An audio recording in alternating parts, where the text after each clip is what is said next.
The air was thick with tension. England teetered on the brink of civil war. The king, Edward II, was a man of deep contradictions, pious yet cruel, generous yet unforgiving, and fiercely loyal to his closest friends. His kingdom was in turmoil, and the nobles were at each other's throats. The Earls of Lancaster, Warwick, and Hereford had just murdered the king's favorite, Piers Gaveston, sparking a crisis that threatened to tear the country apart. On a dark Monday, November 13th, 1312, amidst the chaos, a cry rang out from Windsor Castle. A baby boy was born, the king's son, Edward III. The birth was a beacon of hope in a land of darkness. The country, weary from the constant strife, erupted in joy. Monks and commoners alike praised the heavens, seeing the baby as a divine sign that the kingdom would survive. The king, Edward II, was overjoyed. His sorrow over Piers Gaveston's death began to lift, replaced by a deep love for his newborn son. The king's joy was not just personal, it was political. The birth of an heir was a crucial moment. It meant the royal line would continue, and it gave the king a powerful symbol of stability in a time of chaos. Edward II, in his elation, rewarded the man who brought him the news, John Lange, with an enormous sum of £80 per year for life. It was a staggering amount, more than many knights earned, but the king saw it as a wise investment. The news of his son's birth had to spread far and wide, a reminder to everyone that the future of the kingdom was secure. To make the moment even more significant, the king invited the papal legate, Cardinal Newville, to baptize the baby. The baptism took place in St. Edward's Chapel at Windsor Castle on Thursday, November 16, 1312. The ceremony was grand, with important figures from the court and the church serving as godfathers. Among them was Hugh Despenser, whose son would later play a crucial role in the kingdom's fate. But the birth of Edward III was more than just a royal event. It was a moment of prophecy. In the early 14th century, people believed in fate and destiny, and prophecies were taken very seriously. One such prophecy, the prophecy of the Six Kings, had been circulating for years. It described the six kings following King John, each represented by an animal. Edward II was a goat, and Edward III was a boar, symbolizing strength and courage. According to the prophecy, Edward III would grow to be a great warrior king, a lion-hearted leader who would restore the kingdom's glory and even become Holy Roman Emperor. The prophecy was widely known, and many people, including the king, believed it. Edward II, in particular, was deeply influenced by a story about the oil of St. Thomas. The tale went that the Virgin Mary had given Thomas Becket a sacred oil to anoint the fifth king after his time, who would be a great champion of the church. Edward II, seeing himself as that king, felt he had failed because he was not anointed with the oil. He even wrote to the Pope asking to be anointed, but the request was denied. For Edward III, the weight of these prophecies was immense. From the moment of his birth, he was seen as a hero destined to lead England to greatness. The Virgin Mary, St. Thomas of Canterbury, and St. George, three of the most venerated figures in the kingdom, were deeply intertwined in the stories that shaped his destiny. In an age where destiny was believed to be written in the stars, Edward III was born to fulfill a long-awaited prophecy. As the baby prince grew, the kingdom watched with bated breath. The future of England rested in his hands, and the story of his life would be one of great adventure and even greater challenges. The birth of Edward III was the beginning of a new era, and the world was about to change. Edward of Windsor, the future King Edward III, was born on a day that many might have found ominous, 13 November, St. Bryce's Day. St. Bryce was a 5th century saint known for his mischievous and disrespectful behavior towards his mentor, St. Martin of Tours. St. Martin, in a moment of vengeance, prayed that Bryce would become the Bishop of Tours and face great hardships. Bryce's life was indeed marked by scandal and exile, and it's no wonder that chroniclers felt a sense of foreboding when they recorded Edward's birth on this day. After all, Edward II, the boy's father, had been born on St. Mark's Day, another day considered inauspicious. Despite the day's bad omen, Edward's birth was a cause for celebration. The author of the life of Edward II hoped that the young prince would embody the virtues of his ancestors, King Henry II's industry, King Richard's bravery, King Henry III's longevity, and King Edward I's wisdom. The king, eager to show his love and affection, immediately showered his newborn son with titles and gifts. At just 12 days old, Edward was made the Earl of Chester, a title that his father and grandfather had not received until their teenage years. This was an extraordinary move, and it set the stage for the young prince's future. The king's generosity extended to the baby's household. He spent nearly £1,250 on cloth for the retainers of the royal family, ensuring that the baby's first Christmas would be a grand affair. By the time Edward was 10 weeks old, he had his own household, complete with dozens of servants and officials. This meant that even as a baby, Edward was learning about the responsibilities that came with his high status. He was responsible for the administration of justice in his lands, the collection of rents, and the raising of men for the king's service. While he was too young to understand these duties, the importance of his role was impressed upon him from the very beginning. As the Earl of Chester, Edward was granted the counties of Flintshire and Cheshire, along with the title. At 8 months old, he was given the lordship of the Isle of Wight.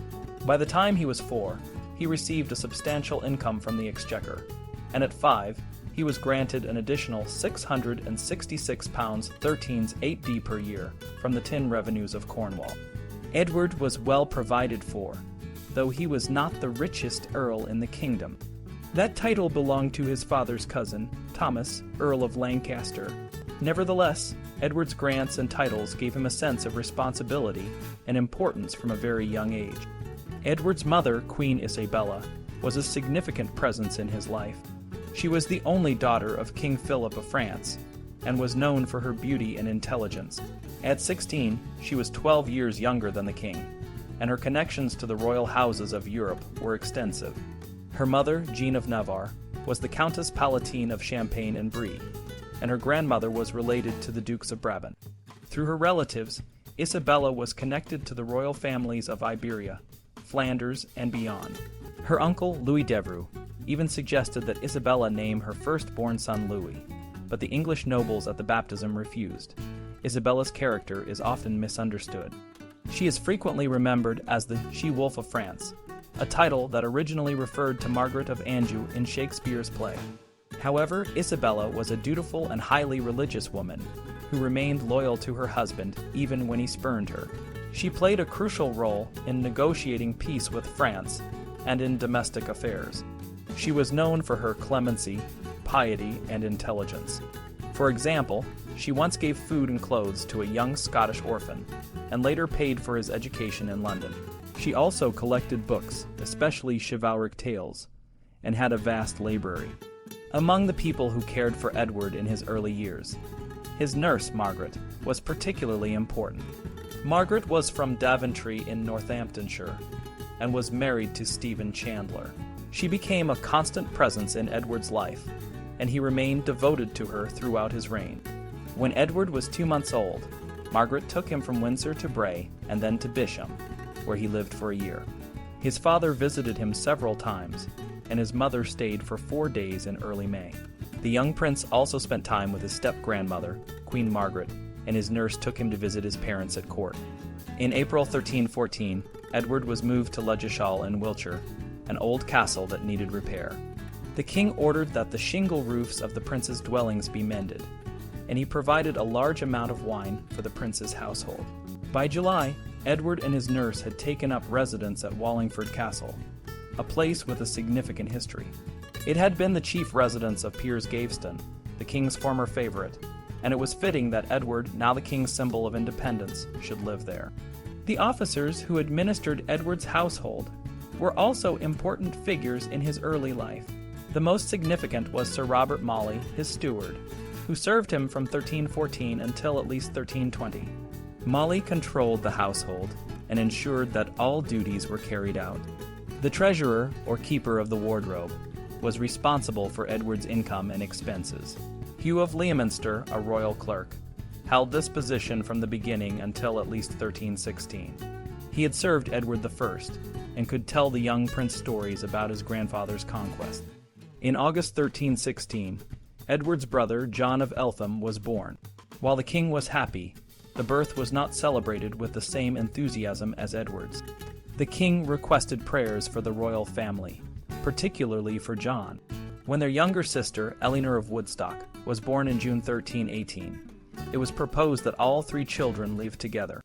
Edward's early years were filled with the care of his nurse, the visits of his parents, and the presence of household officials.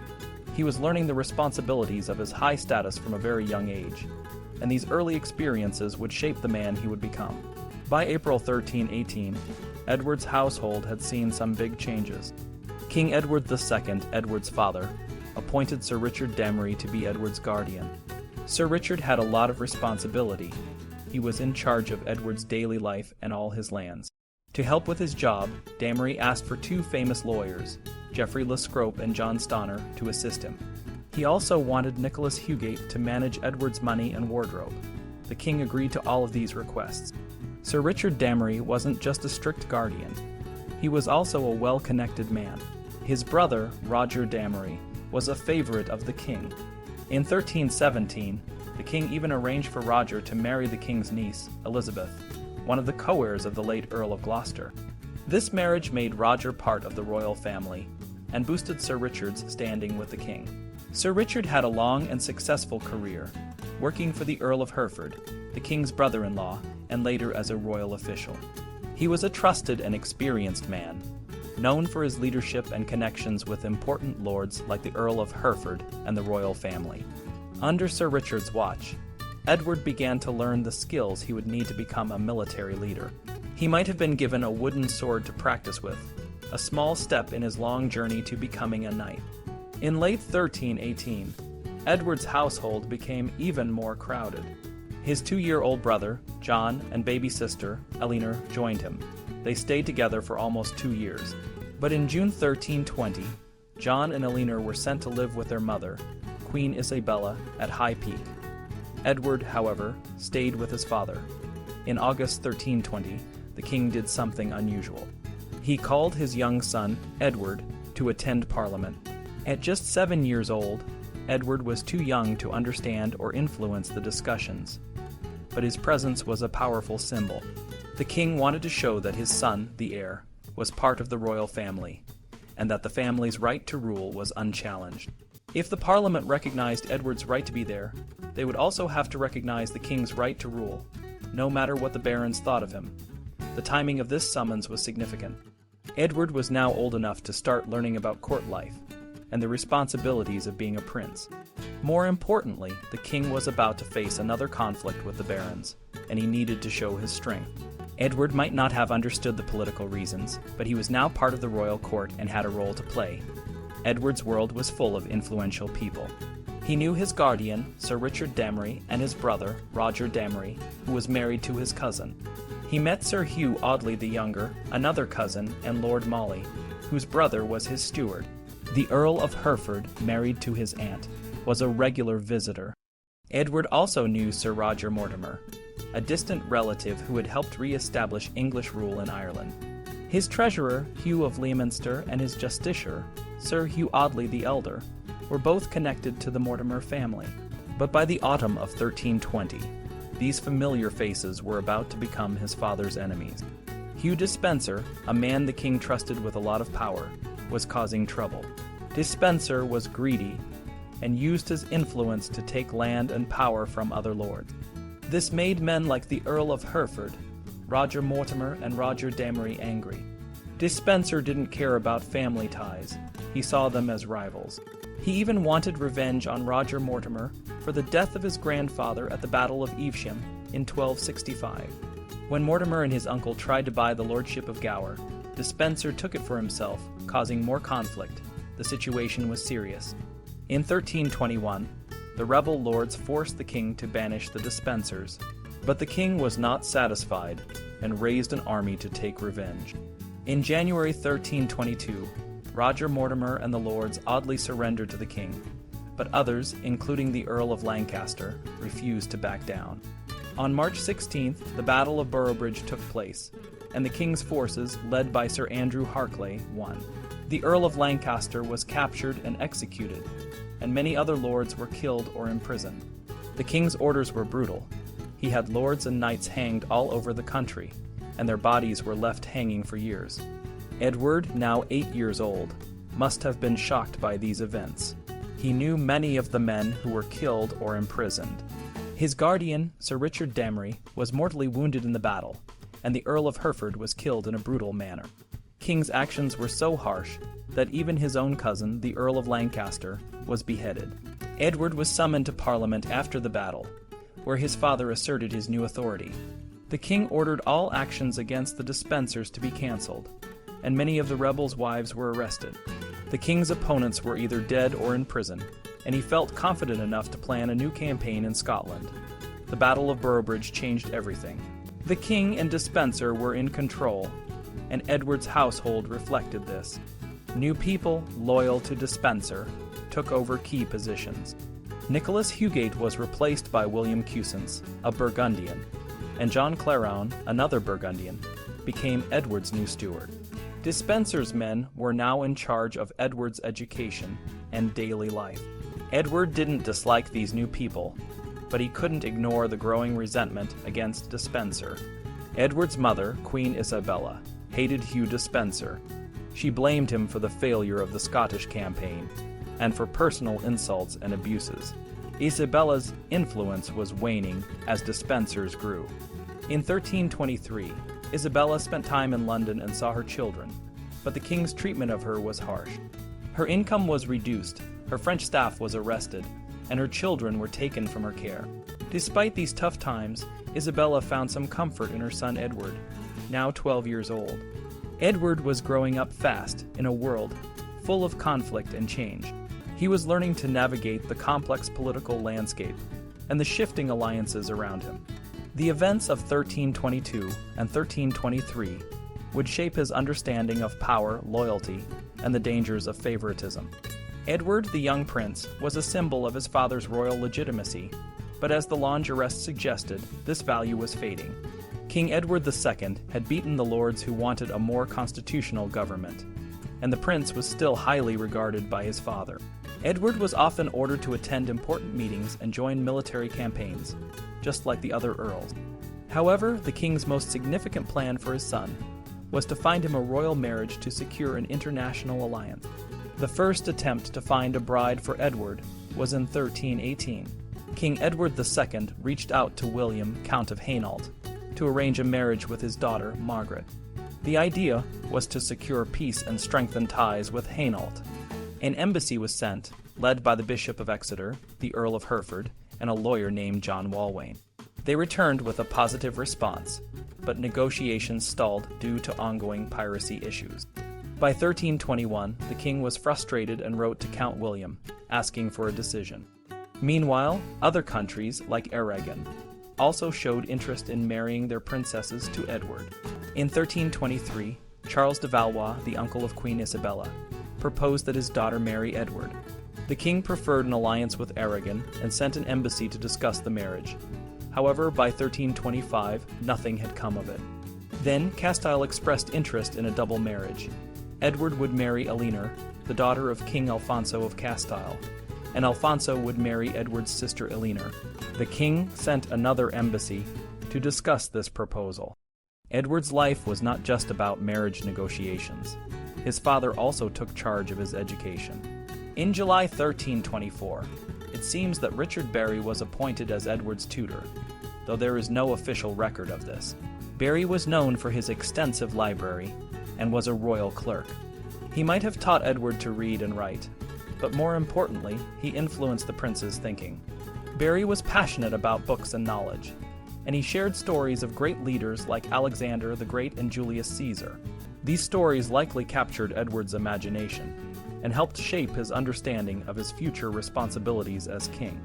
Other advisors, like Walter Mailmeet and William Pagula, also played a role in Edward's education.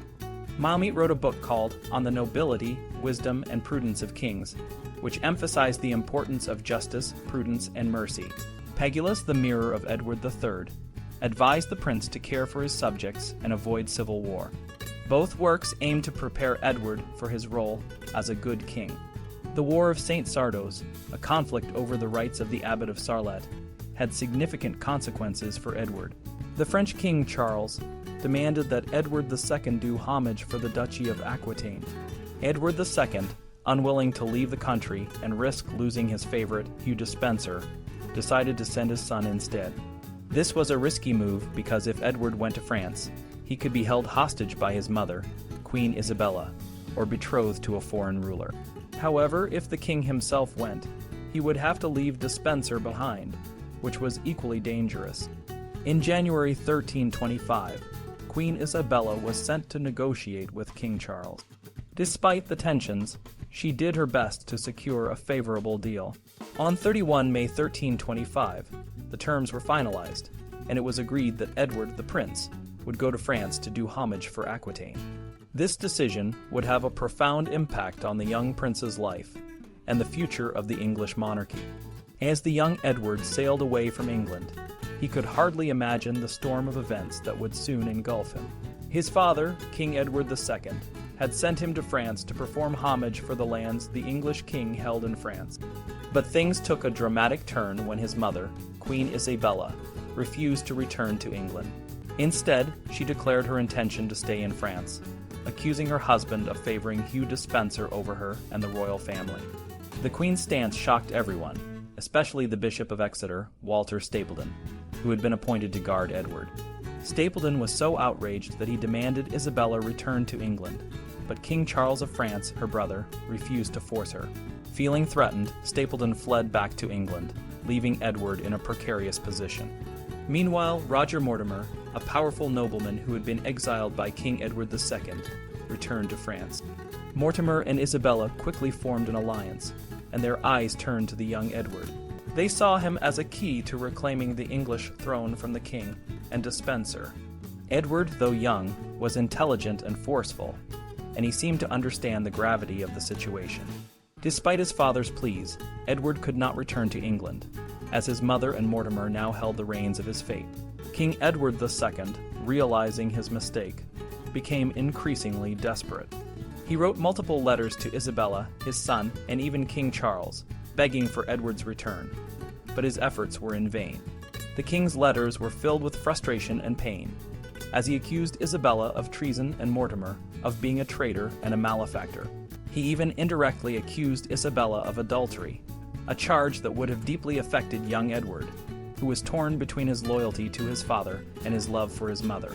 In March 1326, King Edward II wrote a particularly harsh letter to his son, demanding that he return immediately. The letter was a mix of desperation and accusation, emphasizing the gravity of the situation and the potential consequences of Edward's actions. Edward, now caught in the middle of a political and family crisis, felt the weight of the world on his shoulders. He knew that his every move was being watched and judged, and he was being asked to choose between his parents. As the months passed, the situation in England grew more tense. King Edward II was losing control, and the threat of an invasion by Isabella and Mortimer loomed large. Edward, now the Duke of Aquitaine, found himself at the center of a power struggle that would define his future. Despite the turmoil, he remained with his mother and Mortimer, perhaps seeing them as his best hope for a better future. The stage was set for a dramatic and dangerous return to England. Edward, though young, was about to face the greatest challenge of his life. The journey that began with a simple trip to France had transformed into a quest for the English throne, and the young prince would soon discover whether he had the strength and resolve to claim it.